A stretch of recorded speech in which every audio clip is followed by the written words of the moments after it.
Lagos State, Governor Babajide Fashola, and currently Governor Ambode, there are two personalities.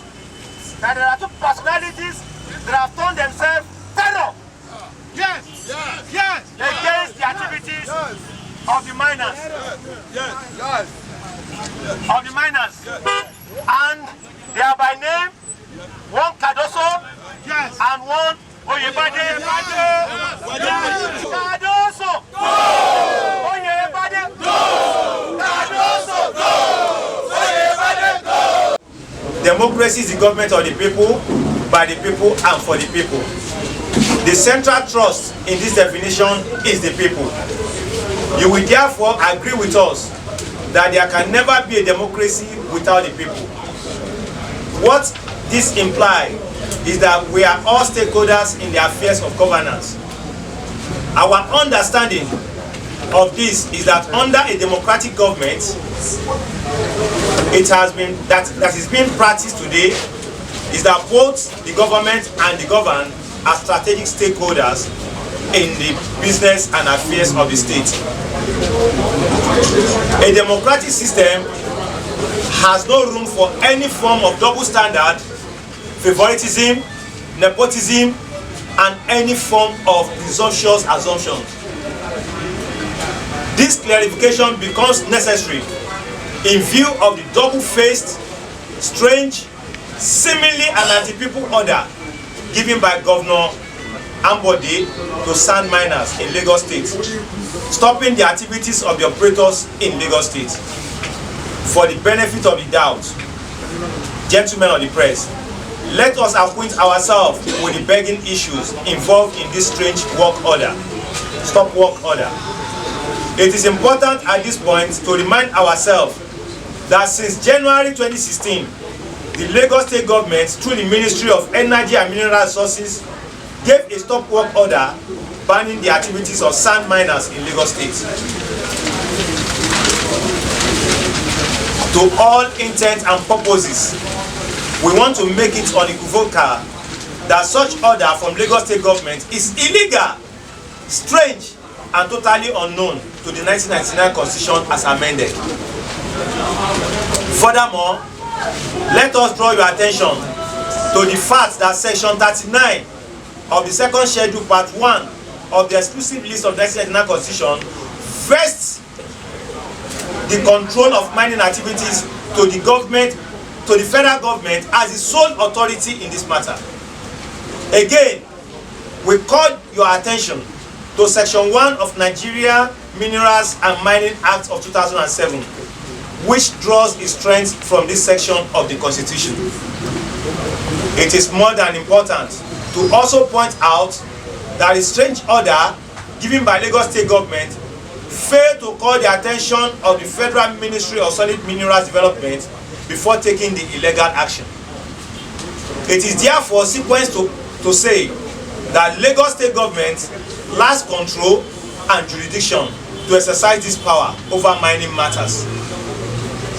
Nothing could be stranger than the fact that Lagos State, in giving the said order, has exercised a power that it does not possess in the first instance.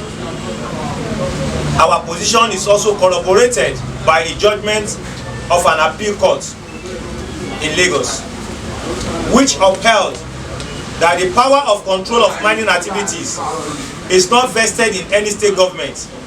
In all this, it has become very clear that neither Lagos State government nor the National Inland Waterways Authority possess such powers of control. Again and again, the Nigerian Constitution does not assign any legislative or controlling power over the issue of mining in any other than Federal Ministry of Solid Mineral Development.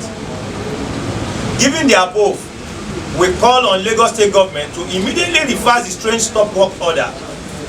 Nothing will be more befitting for a government presiding over a state commonly referred to as a center of excellence than to toe the line of legality.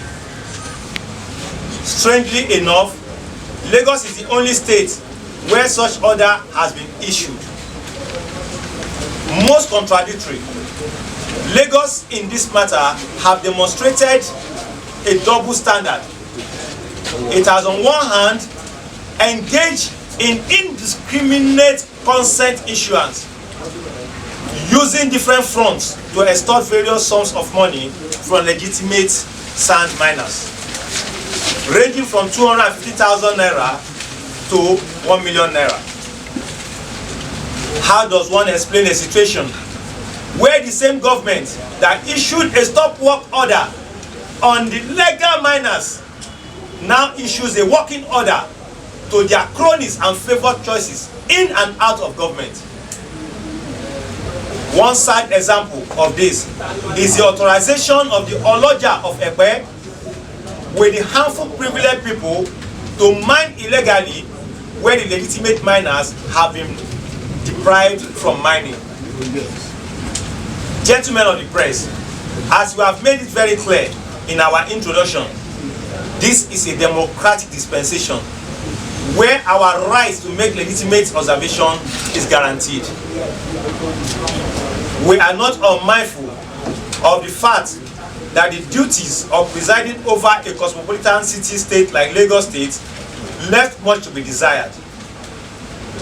Governor Ambode, no doubt, have excelled in some areas, but in this instance at hand, we make bold to say that he has been ill-advised. Hence, we call on him to redress this injustice as it is expected of a listening democratic government. As a way out of this imbroglio, the Lagos State government should, as a matter of urgency, strengthen the relationship between the federal government and the state government on mining-related matters, which is stated in Section 19 of the Nigerian Mineral and Mining Act 2007, that provides for the establishment of Mineral Resources and Environmental Management Committee, as advised by the Honorable Minister of Solid Minerals Development through a letter with reference number MNSD-MID OP/81/52, dated 15th April 2016, addressed to His Excellency Mr.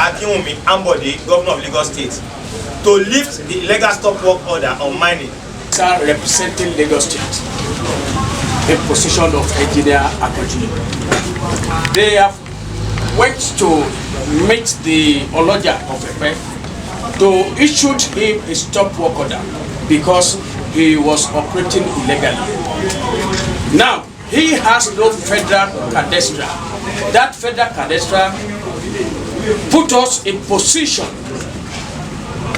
having something to do with the federal government that we should mine at a certain particular place. But right away, Oloja of Epe, he has no legal backup. He has no any documents. It was only the ministry that, used him so that he should be working.